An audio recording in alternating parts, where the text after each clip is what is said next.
In today's video, we are going to understand what are microservices and its implementation. Microservices are an architectural and organizational approach to software development where software is composed of small independent services that communicate over well-defined APIs. These services are owned by small, self-contained teams. There are many benefits that comes along with using microservices. Let's see a few of them. Agility. With microservices, segments of various teams can work independently and scale the services as per priority to act within a predefined context. Reusable code. Dividing software into small, well-defined modules enables teams to use functions for multiple purposes.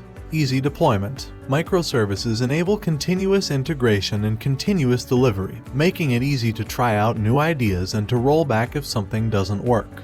Coming to monolithic versus microservices architecture. With monolithic architectures, all processes are tightly coupled and run as a single service. This means that if one process of the application experiences a spike in demand, the entire architecture must be scaled. With a microservices architecture, an application is built as independent components that run each application process as a service. These services communicate via a well-defined interface using lightweight APIs. Microservices in general can be proven valuable for the development and growth in various sectors like healthcare, online marketplace, e-commerce, social media networks, finance, and many more. Finally, let's see some examples of microservices.